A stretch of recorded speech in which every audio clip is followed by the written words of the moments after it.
On the 10th day of LISTENMAS, Steve Pretty gave to me musicology.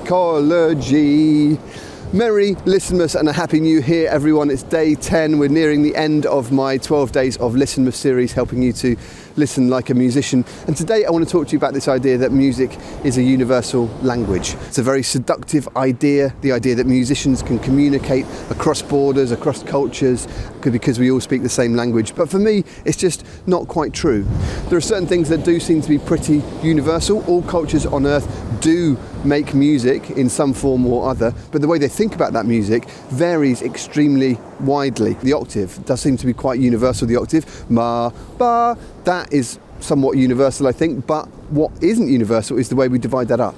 In the West, we use something called the chromatic scale. Ba, ba, ba, ba, ba, ba, ba, ba, ba, ba, ba, ba, ba. That's the way I was taught to divide it up and the way we think about music in the West. But there are all manner of different ways of dividing that octave up into fewer steps or into considerably more steps. Rhythm's the same. The idea of pulse, as I talked about on day one, does seem to be universal, but what we do to subdivide or multiply that pulse really varies between cultures.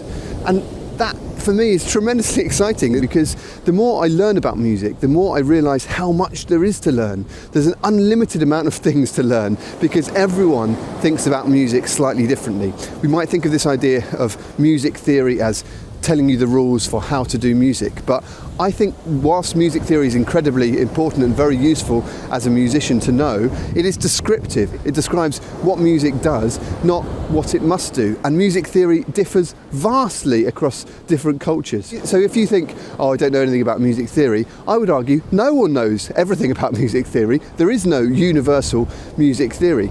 I think that's very empowering in lots of ways. I do a segment on my podcast called Genre Tombola, where I pick a random genre and try and explore it and even make some music in that genre.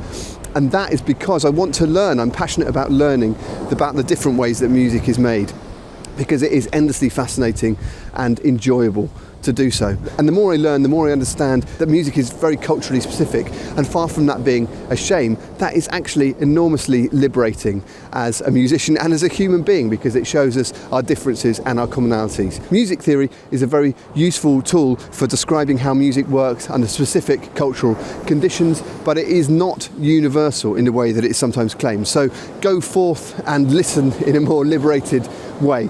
This is my 12 days of LISTENMAS. I've got a couple of days left. If you like this sort of thing, subscribe for more and go to my website originofthepieces.com to check out my podcast of the same name. And I'll see you tomorrow. Bye.